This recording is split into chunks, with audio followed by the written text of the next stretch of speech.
feeling good, man. Mentally, spiritually. I've been on top of my... I'll be back out there, you hear me? This was Durkio, calling in live to DJ Academic's stream, sounding confident that he'd be coming home soon. But the courtroom told a different story. Turns out, he's cooked. He's still being denied bail, and his lawyers motion to dismiss. The case is unraveling fast, even with what appears to be clear evidence in his favor. One of the evidence they allegedly presented to a grand jury, they're claiming is entirely false. Now behind the scenes, it's absolute chaos. Things have escalated so much that there are even whispers of Lil Durk storming out of the courtroom. So what exactly is going on?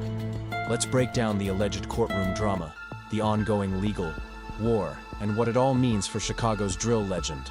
Lil Durk, born Dirk Derek Banks, is currently facing serious federal charges. In October 2024, federal agents apprehended him in Florida as he attempted to leave on a private jet. The charges?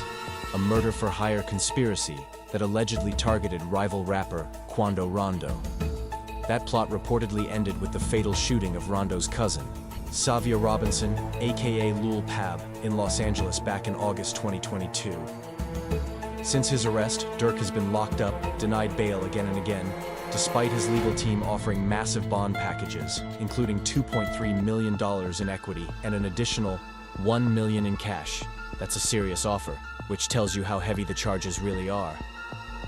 In November 2024, Durk pleaded not guilty to all federal charges. The trial was originally set for January 2025, but has now been pushed back to October 2025. The reason? The mountain of evidence. Court documents mention over 230 gigabytes of digital evidence and more than 20,000 pages of documents. That's an enormous load for both the prosecution and defense to sort through, and a major reason behind the delay. Now, here's where it gets even more intense. On April 18, 2025, Durk's legal team filed a motion to dismiss the indictment entirely. They claim prosecutors crossed the line by using Durk's rap lyrics as evidence. Specifically, they argue that the lyrics referenced were from a song recorded 7 months before the actual shooting, meaning the government made a critical factual error. According to his attorneys, that misstep tainted the grand jury process. This move sparked major media coverage, including a headline in the Chicago Sun-Times on April 19th. Looking ahead, Durk has a crucial detention hearing scheduled for May 8, 2025. His team will once again push for his release pending trial. They're presenting a major new bail proposal: $1 million in cash, nearly $2 million in real estate, and $150,000 from an associate, along with strict conditions like 24/7 armed security and electronic monitoring. The stakes couldn't be higher. If convicted on these murder-for-hire charges, Durk could be facing life in prison. Some legal analysts have even floated the death penalty, although that remains speculative for now. But that's not the end of his legal woes. In February 2025, Savia Robinson's mother, Andrea Laquila Robinson, filed a wrongful death lawsuit against Durk, his business manager, his record label Only the Family, and a related company. The lawsuit alleges all parties were complicit in the events leading to Robinson's murder. Attorney Warren Postman, representing the Robinson family, stated, "The premature loss of Mr. Robinson has devastated his family and community. We filed this lawsuit to hold those responsible accountable and to ensure his family receives the support they need during this difficult time." And that's still not the only civil case against Durk. Back in October 2024, LaChina Weekly, mother of the late rapper FBG Duck, filed another wrongful death suit, this time naming Durk and King Von's estate. The suit alleges that the two, along with their label, the City of Chicago, Dolce & Gabbana, and 2 security firms, played a role in FBG Duck's fatal shooting on August 4, 2020, in Chicago's Gold Coast. It claims Durk's label operated like a criminal enterprise, profiting off gang violence and conflict between King Von and FBG Duck. Attorney Roosevelt Allen III went hard, stating, "Without a doubt, Lil Durk, OTF, King Von, O-Block, a criminal organization, could never have achieved international fame and carried out the murder of a rival musician without the financial and promotional backing of these record companies." And the fire keeps spreading. Prosecutors now suggest Durk could be connected to another unsolved murder in Chicago. They allege he put money on people's heads, including a possible bounty on a witness's family member. These claims, while not formal charges, were cited by the judge in the decision to keep Durk behind bars. One specific murder mentioned in court documents took place in January 2022, believed to be revenge for the killing of Durk's brother, D. Thang, who was shot outside a strip club in June 2021. A federal informant claims Durk was offering cash to anyone who would kill those responsible, and even bounties on gangster disciples. These latest accusations only add to a long history of legal trouble. Durk's first major brush with the law came in 2011 when he was arrested on a gun charge, reportedly for carrying a weapon with the serial number scratched off. Sources say he served 3 months, possibly in pretrial detention, before pleading to a reduced charge. In 2013, he was arrested again, this time for allegedly tossing a loaded .40 caliber handgun into a car as police approached. He was hit with charges for unlawful use of a weapon by a felon and held on a $100,000 bond. His lawyer claimed to have affidavits proving Durk's innocence, including one from a witness who admitted to owning the gun. He was released in July 2013, and not long after, Durk began publicly turning a new leaf. He shared a statement online, saying, "Everybody should get second chances at life. It's about what you do with it. Alhamdulillah, my background wiped and clean of all cases. I ain't a felon anymore." Fast forward to August 18, 2024, just months before his arrest, Durk doubled down on that message. He posted, "Don't label me anything outside of a man, a father, and a 1000% Muslim. I don't gangbang. I'm a Muslim." And followed up with, "If you follow me as a brother, friend, or icon, follow me into this new chapter. I rap about what I've seen, not what I want you to do." Durk's commitment to change was backed by real action. He founded the Neighborhood Heroes Foundation, aimed at uplifting and empowering communities through education and social justice programs. He also donated music royalties, including from his track Bedtime, to the cause. In partnership with Amazon Music, he launched the Durk Banks Endowment Fund to support college tuition for Chicago students at Howard University. That effort included a $250,000 donation to Howard's Grace Grant. But despite these positive moves, his legal troubles have only deepened since his October 2024 arrest.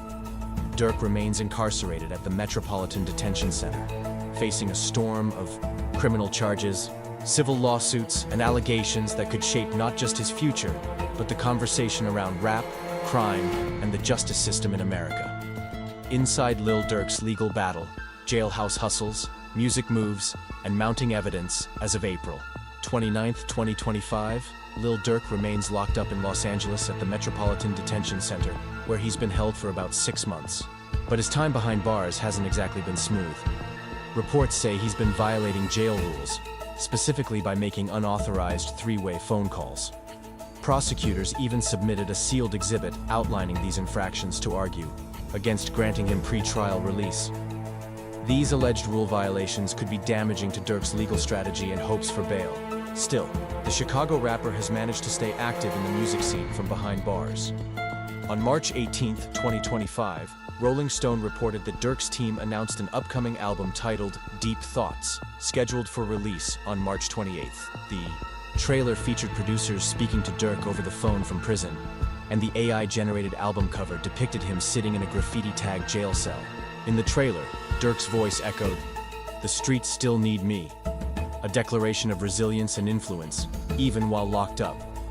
However, his communications from prison haven't been without controversy. Back on November 1st, 2024, Durk allegedly appeared on Hypno Caro's track Where Smirk Go.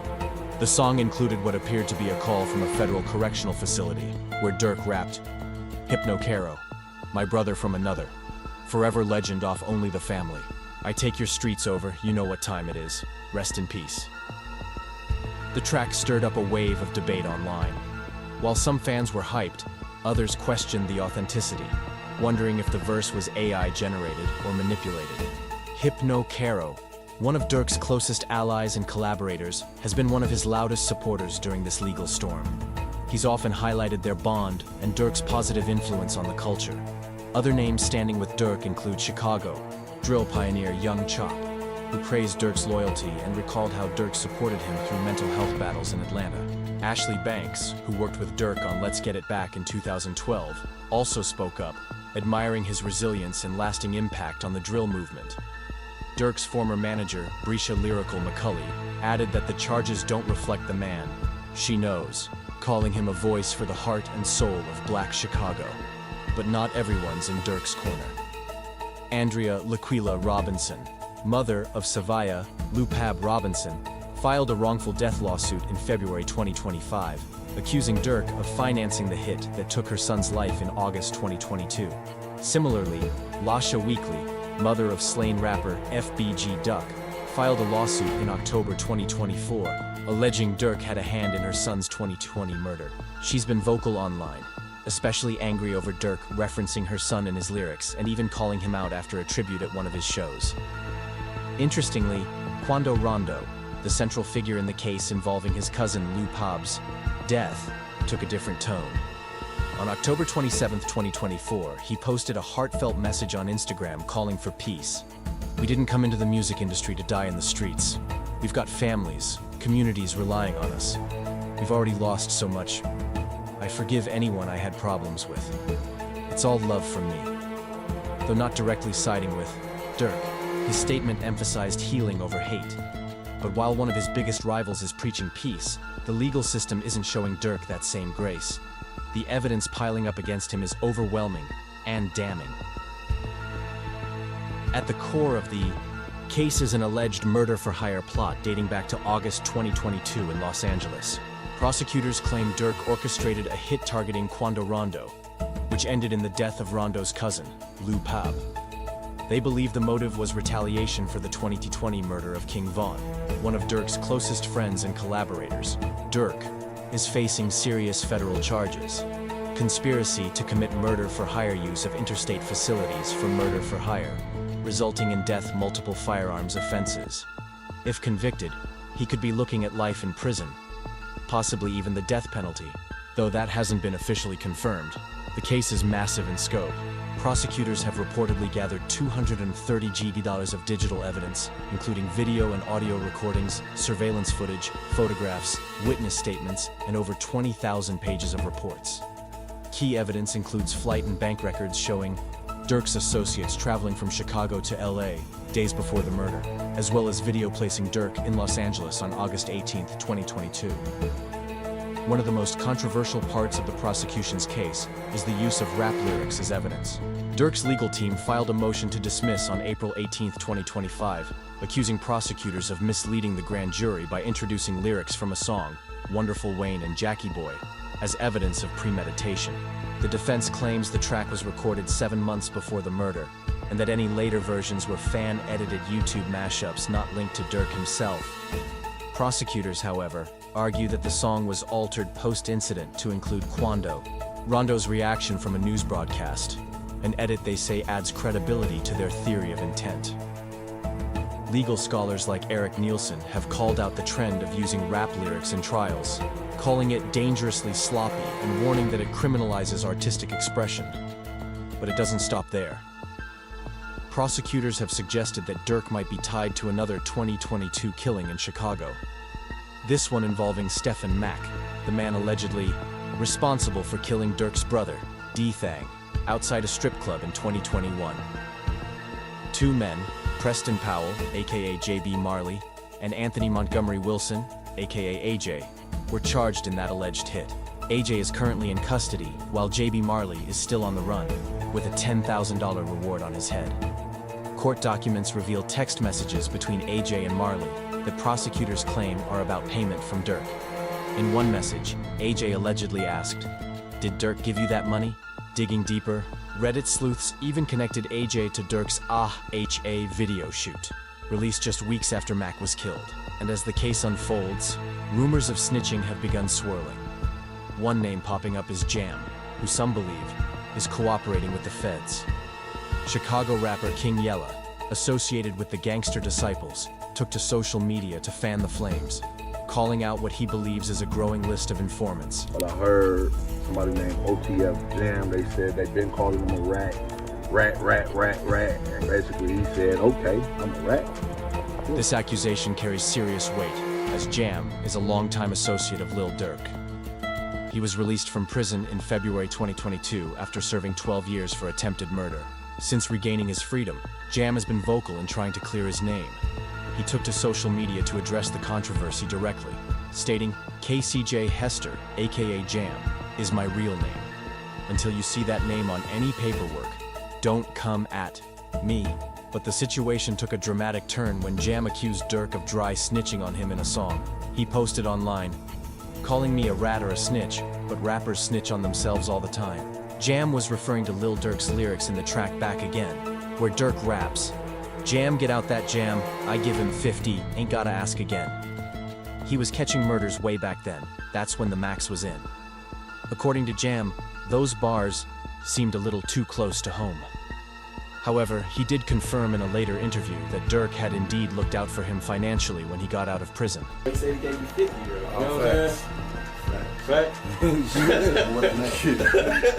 Like more than that. Shit. But so can you tell us how much he gave you, or you don't want to even? I